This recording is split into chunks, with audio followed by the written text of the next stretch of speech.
விக்னேஸ்வராய நமக. குலதெய்வமான ஸ்ரீ பொன்முத்து கற்பன சுவாமி அங்காள பரமேஸ்வரி பாப்பாத்தியம்மன் துணையுடன் இந்த நாள் இனிய நாளாக அமைய அனைவரின் அவரவர் குலதெய்வம் காத்து அருள் பாலித்து பிரம்மாண்ட வெற்றியை கொடுக்க வணங்குகின்றேன். இன்று பிறந்தநாள் மற்றும் திருமண நாள் காணும் அனைத்து சொந்தங்களுக்கும் என்னுடைய நல்வாழ்த்துக்கள். இது ஐஸ்வர்யம் ஆஸ்ட்ரோ, உங்களுடைய ஆஸ்ட்ரோ சஃப்னா பேசுகிறேன். இந்த காணொலியில் நம்ம என்ன பார்க்க போகிறோம் அப்படின்னா, அடுத்த 3 வருடங்கள் நெக்ஸ்ட்டு 3 இயர்ஸ் ப்ரெடிக்ஷன்ஸ் எப்படி இருக்க போகுது அப்படிங்கிறத பற்றி முழுக்க விவரமாக உங்களுக்கு சொல்ல போகிறேன். ஸ்கிப் பண்ணாமல் பாருங்கள். சப்ஸ்கிரைப் பண்ணாமல் இருந்தீங்க அப்படின்னா சப்ஸ்கிரைப் பண்ணிக்கோங்க. உங்களுடைய உற்றார் உறவினர்கள் நண்பர்கள் அனைவருக்கும் இந்த பதிவை பகிர்ந்து பயன் தருமாறு கேட்டுக்கொள்கின்றேன். ஸோ கன்சல்டேஷன் ஜோதிட ஆலோசனைக்கு எனக்கு கீழே இருக்கிற வாட்ஸ்அப் நம்பருக்கு தொடர்பு கொள்ளுங்கள். மிக துல்லியமாகவும் அதற்கான வழிபாடு முறைகளும் உங்களுக்கு சொல்லித்தரப்படும். வாழ்க்கைக்கு தேவையான கைடன்ஸ், அந்த கைடன்ஸை உங்களுக்கு கொடுக்க நாங்கள் காத்திருக்கிறோம். நெக்ஸ்ட்டு 3 இயர் ப்ரெடிக்ஷன்ஸ் அப்படிங்கிறது பார்த்திங்க அப்படின்னா 2024 25 வரைக்கும் முதல்ல உங்கள் கோச்சார பலன்கள், கோச்சார கிரக நிலைகள் எப்படி இருக்குது அப்படிங்கிறத ஃபஸ்ட்டு பார்ப்போம். அதுக்கப்புறம் உங்களுடைய பார்வை பலத்தினால உங்களுக்கு என்னென்ன கிடைக்கும், சனி பார்வை பலத்தினால என்ன கிடைக்கும், குரு பார்வை பலத்தினால என்ன கிடைக்கும், ராகு கேதுவுடைய பெயர்ச்சினால் என்னென்ன விஷயங்கள் நடக்கும் அப்படிங்கிறத பற்றி முழுக்க விவரமாக சொல்லியிருக்கேன். பொறுமையாக உங்களுடைய மொத்த வீடியோஸை நீங்கள் பார்க்கும்போது ஒரு நல்ல புரிதலோட இந்த வீடியோ உங்களுக்கு மிக பயனுள்ளதாகவே இருக்கும் அப்படிங்கிறதுக்கு மாற்று கருத்துக்கு இடமல்ல அப்படின்னு சொல்லலாம்.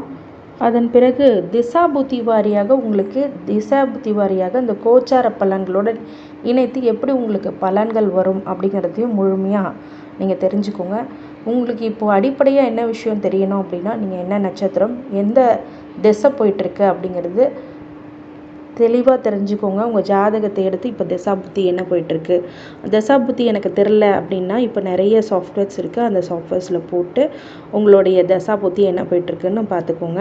இல்லை எனக்கு அப்பையும் தெரியலை மேடம் அப்படின்னு கேட்டிங்கன்னா, நீங்கள் கண்டிப்பாக என்கிட்ட தசாபுத்தி கேட்டிங்கன்னா அந்த தசாபுத்தி உங்களுக்கு date of birth, time of birth சொன்னிங்கன்னா கண்டிப்பாக தசாபுத்தி உங்களுக்கு சொல்லப்படும். அதை பொறுத்து அதுக்கப்புறம் ஜோதிட ஆலோசனைக்கு நீங்கள் இந்த நம்பருக்கு கால் பண்ணலாம். 2024 2025 அப்போது உங்களுடைய கோச்சார பலன்கள் என்ன அப்படின்னா, சனி 12ஆம் இடத்துக்கு விரயத்துக்கு வரதும், ராகு 11ஆம் இடத்துலேருந்து 12ஆம் இடத்துக்கு விரயத்துக்கு வரதும், ராகு விரயத்திலேருந்து லாபத்துக்கு வர்றதும், கேது 6ஆம் இடத்துக்கு கேதுவாக இருந்த கேதுவானவர் 5ஆம் இடத்துக்கு பஞ்சமஸ்தானத்துக்கு வர்றதும், குரு 2ஆம் இடத்துலேருந்து குரு பகவான் 2ஆம் இடத்துலேருந்து 3ஆம் இடத்துக்கு வர்றது அப்படிங்கிறது விசேஷ அமைப்பா அப்படின்னு சொல்லும் போது, டோட்டலாக சனி பார்த்தீங்க அப்படின்னா இந்த 2024 25க்குள்ளார இந்த சனி 12ஆம் இடத்துக்கு வரும்போது விரயத்தை கொடுப்பார். எவ்வளோ சுப விரயங்களாக இருக்கிறதோ இப்போ அதை மாற்றிக்கொள்வது அப்படிங்கிறது உங்களுடைய சாமர்த்தியம் அப்படின்னு சொல்லலாம். பொதுவாகவே வீடு மனை அப்படிங்கிறதெல்லாம் வாங்கலாம், வண்டி வாகனம் வாங்கலாமான்னா கேட்டாங்கன்னா கண்டிப்பாக வாங்கலாம். ஆனால் வண்டி வாகனத்தில் தான் கொஞ்சம் ஜாக்கிரதையாக இருக்கணும். ஆக்சிடென்ட்ஸ் அந்த மாதிரி விஷயங்கள்லாம் நடக்கிறதுக்கு முன்னாடியே ஸ்பீடை குறைக்கிறது, இந்த மாதிரி விஷயங்கள் பண்ணாமல் இருக்கிறது ரொம்ப நல்லது. மேஷராசிக்காரங்கள் சனி வர்றது அப்படிங்கிறது ஒரு விசேஷ அமைப்பு கிடையாது விரயத்துக்கு.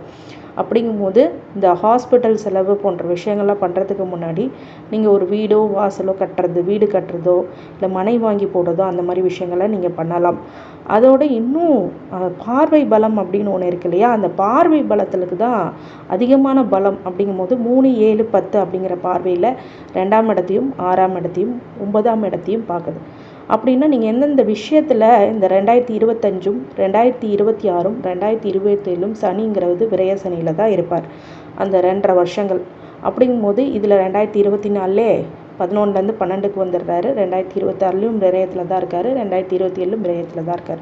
அப்போ எந்தெந்த விஷயத்தில் கவனமாக இருக்கணும் அப்படின்னா, தேவையில்லாத செலவில் கவனமாக இருக்கணும். அது மாதிரி தன குடும்ப வாக்குஸ்தானத்தை 2ஆம் இடத்தை பார்க்குறாரு. அப்படிங்கும்போது உங்கள் பொருளாதார ரீதியான விஷயங்களில் அடிப்படக்கூடிய வாய்ப்புகள் இருக்கிறதுனால ஏற்கனவே சேவிங்ஸ் பண்ணியிருந்தால் அதை டெபாசிட் மாதிரி பண்ணி வைங்க. உங்களுடைய விஷயங்கள் எல்லாமே கோல்டாக மாற்றி வைங்க, இன்வெஸ்ட்மெண்ட்ஸாக அந்த மாதிரி விஷயங்கள்லாம் பண்ணுங்கள். அசர்ட்டாக நீங்கள் வாங்கி வச்சிங்கன்னா இன்னும் பெட்டர். அதே மாதிரி குடும்பத்தில் ஒரு சில நிம்மதி இல்லாத போக்குகள் அப்படிங்கிறது இருக்கும். வாக்கு அந்த இடத்தையும் சனி பகவான் பார்க்கறதுனால வாக்கில் அதாவது தெளிவு இருக்க வேண்டும். தேவையில்லாத ஒருத்தவங்ககிட்ட பேசி பிரச்சனைகளை உருவாக்குறாதீங்க. நீங்கள் என்ன பேசினாலும் இந்த காலகட்டத்தில் தவறாக புரிந்து கொள்ளப்படும் அப்படிங்கிறது தான் உண்மையான விஷயம். அதனால் இந்த இடத்துல நீங்கள் ரொம்ப கவனமாக இருக்கணும் அப்படிங்கிறது தான் அறிவுறுத்தப்படுகிறது. அதனால் முடிந்த வரைக்கும் அதை தவிர்க்கிறது, பேச தவிர்க்கிறது அப்படிங்கிறது ரொம்ப நல்லது. உங்களை நீங்கள் அலோனாக கொஞ்சம் வச்சுக்கிட்டீங்க அப்படின்னா பெரிய பிரச்சனையிலேருந்து பாதுகாக்கப்படும். அதே மாதிரி 6ஆம் இடத்துல பார்க்கும்போது ருணுரோக சத்துருஸ்தானத்தையும் பார்க்குறார். அப்படின்னா நோய், எதிரி, கடன் அப்படிங்கிறதுலையும் பிரச்சனையை கொடுப்பார்.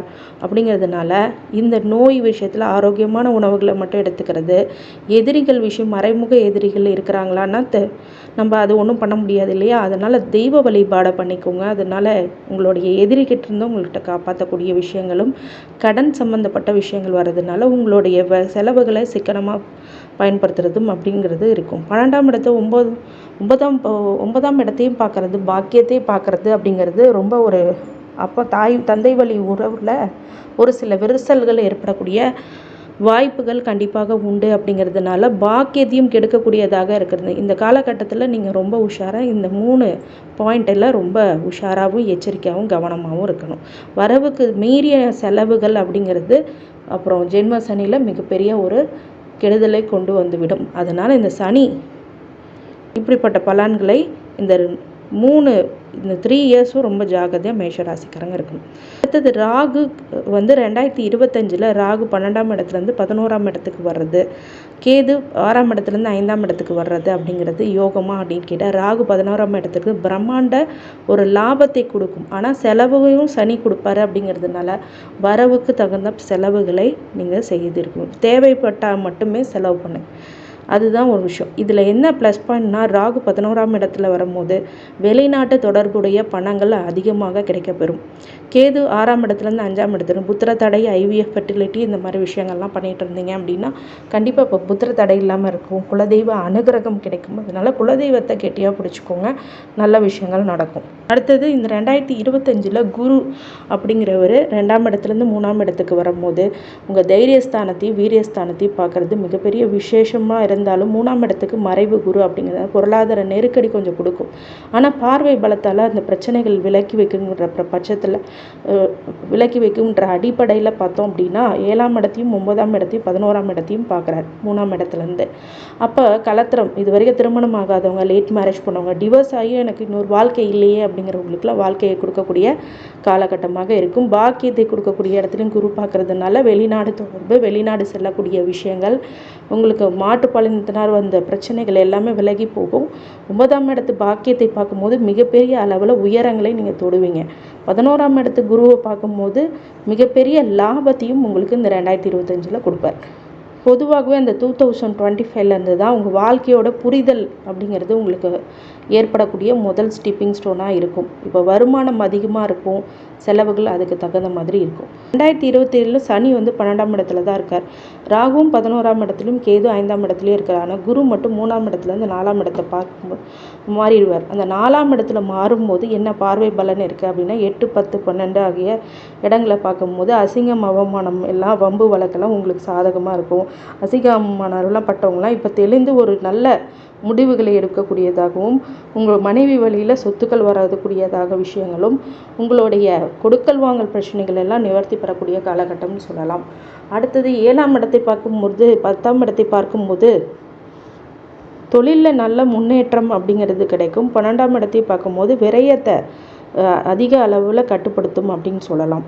இதே 2027 இந்த சனி 12ஆம் இடத்துலே இருப்பார். அதுக்கப்புறம் தான் ஜென்மத் சனியாக மாறுவார். அப்புறம் ராகு 10ஆம் இடத்துலையும், கேது 4ஆம் இடத்துலையும், குரு 4ஆம் இடத்துலேருந்து 5ஆம் இடத்துக்கு வரார்.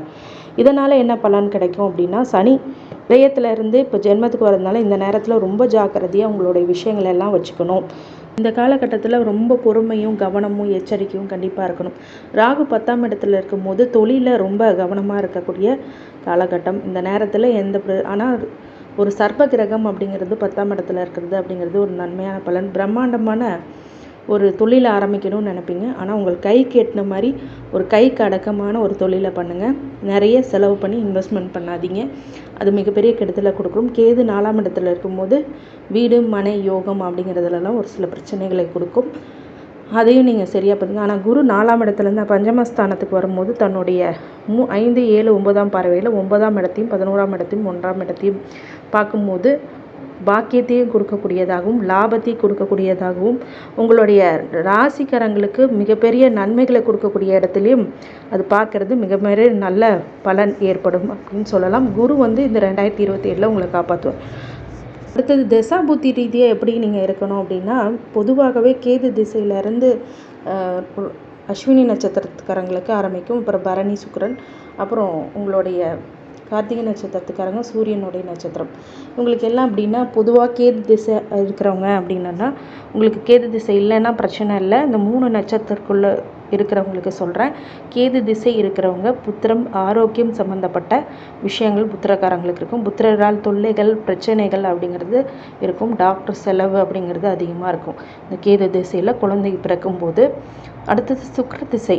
சுக்கிர திசையும் பார்த்தீங்க அப்படின்னா, இந்த சனி 12ஆம் இடத்துக்கு வரும்போது சுக்கிர திசை அவ்வளோ வேலை செய்யாது. ஏன்னு கேட்டிங்க அப்படின்னா, இந்த 2024, 25, 26, 27 இந்த 3 வருஷமும் சுக்கிர திசை அப்படிங்கிறது மாற்றுப்பாலினத்தினரோட கொஞ்சம் கவனமாக இருக்கிறது. லவ் மேரேஜ் போன்ற பிரச்சனைகள்லாம் மாட்டாமல் வெளியில் வந்தீங்க அப்படின்னா மிகப்பெரிய அளவில் உங்களுக்கு மாற்றங்கள் ஏற்படும். அடுத்தது சூரிய திசை. சூரிய திசையும் 7.5 சனிக்கு ஆகாத ஒரு திசை. சந்திர திசையும் செவ்வாய் திசையும் இந்த 3 திசையும் கண்டிப்பாக உங்களுடைய மேஷ ராசிக்காரங்களுக்கு சந்திச்சே ஆவீங்க. இந்த சூரிய சந்திர செவ்வாய் திசையும் இந்த 7.5 சனிக்கு மிக ஆகாத திசை அப்படின்னு சொல்லலாம். இந்த நேரத்தில் சூரிய திசையாக இருந்தாங்கன்னா அரசாங்க வழியில் ரொம்ப தொந்தரவு ஏற்படலாம். டாக்குமெண்ட் பிரச்சனைகள் அதிகமாகும். சூரிய திசையில் உங்களுடைய ஜாதகத்தில் திசா நல்ல சூரியன் உச்சம் பெற்றிருந்தால் மட்டுமே நல்ல விஷயங்கள் இருக்குது. அதுக்கு விதிவிலக்கு இருக்குது. சந்திர செவ்வாய் திசை பொதுவாகவே நன்மையை தராது. அடுத்தது ராகு திசை அப்படிங்கும்போது ஏப்ரல் வரைக்கும் கவனமாக இருக்கணும். அதன் பிறகு உங்களுக்கு லாபத்தை அதிகமாக கொடுக்கறதும் 2027க்கு அப்புறம் ஒரு தொழிலை நல்ல முறையாக கொண்டு போகிறதுக்கும் இந்த ராகு திசை பயன்படும். அடுத்தது குரு திசை. மேற்கு பிறகு புது முயற்சிகள்னா நன்மை ஏற்படும். 2026 வீடு மனை யோகம் வாங்கக்கூடியதாகவும் வண்டி வாங்கக்கூடியதாகவும் அமையும். அதன் பிறகு 2027 ஒரு நல்ல சுபிட்சமான அனுகிரகம், குலதெய்வ அனுகிரகமும் வண்டி வாகனம் வாங்கக்கூடிய விஷயங்களும் நிறைய சொத்து சுகம் உங்களுடைய செல்வாக்கு சொல்வாக்கு அப்படிங்கிறதெல்லாம் நல்ல பயன்பெறக்கூடியதாகவும் 5ஆம் இடத்துல வர்றது அப்படிங்கிறது பஞ்சமஸ்தானத்துக்கு வர்றது. குழந்தை பாக்கியம் இல்லாதவங்களுக்கு குழந்தை பாக்கியம், குழந்தைகளால் பெருமை, குழந்தைகளால் ஒரு மகிழ்ச்சி அப்படிங்கிறதெல்லாம் கண்டிப்பாக உருவாகும். அடுத்தது சனி திசை கிடக்கிறவங்க மட்டுமே ரொம்ப ரொம்ப ரொம்ப கவனமாக இருக்கக்கூடிய திசைன்னு சொல்லலாம்.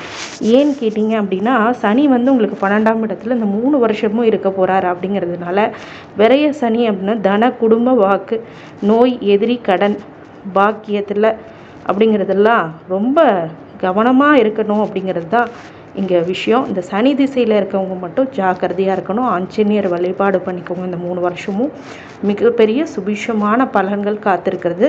மேஷ ராசிக்காரங்க பொதுவாகவே முருக வழிபாடு பண்ணுறீங்க அப்படின்னா இந்த காலகட்டத்தில் தீவிரமான முருக வழிபாடுகள் நீங்கள் எப்படி செய்யணும் அப்படின்னா, திருச்செந்தூர் பழமுதிர்ச்சோலை போன்ற முருகன் அந்த முருக திருக்கோயிலுக்கு மட்டும் சென்று வாருங்கள். மற்ற திருக்கோயிலுக்கு நீங்கள் போகக்கூடாதுன்னு நான் சொல்ல வரல. இந்த சாந்தமான ஒரு முருகன் கோயிலுக்கு நீங்கள் போகிறது உங்களுக்கு இருக்கிற பிரச்சனையிலேருந்து அது மீட்டு வரும். ராகு உங்களுக்கு நல்ல இடத்துக்கு தான் வராரு. குரு அப்படிங்கும்போது வியாழக்கிழமை கோயிலுக்கு போகிறது, சனிக்கிழமை அன்னதானம் பண்ணுறது அப்படின்ற விஷயங்கள்லாம் பண்ணிக்கிங்க. அடிக்கடி குலதெய்வ வழிபாடு பண்ணிக்கோங்க. குலதெய்வம் தான் இந்த காலகட்டத்தில் உங்களை கை கொடுக்கும் அப்படிங்கிறதுக்கு மாற்று கருத்து இல்லை. சனி திசையை கிடக்கிறவங்க மட்டும் கொஞ்சம் கவனமாக உடல்நிலையிலும் மனநிலையிலும் உடம்புக்கு எது தேவையோ அந்த தேவைகளை பூர்த்தி செஞ்சு நல்ல உடம்பை வச்சுக்கோங்க. மனதில் ஆரோக்கியமாக வச்சுக்கோங்க. இதுதான் விஷயமாக பார்க்கப்படுகிறது. இந்த மேஷராசிக்காரங்க இந்த 3 வருடங்களும் உங்களுக்கு சுபிட்சமாக அமைய அனைவருக்கும் அனைத்து ஐஸ்வர்யங்களும் சௌபாக்கியங்களும் மன நிம்மதியும் மனோ தைரியமும் ஆரோக்கியத்தையும் கொடுக்க வேண்டும் என்று வாரி பெருமாளை வேண்டி வணங்குகின்றேன். ஓம் நம நாராயணனே துணை. நன்றி.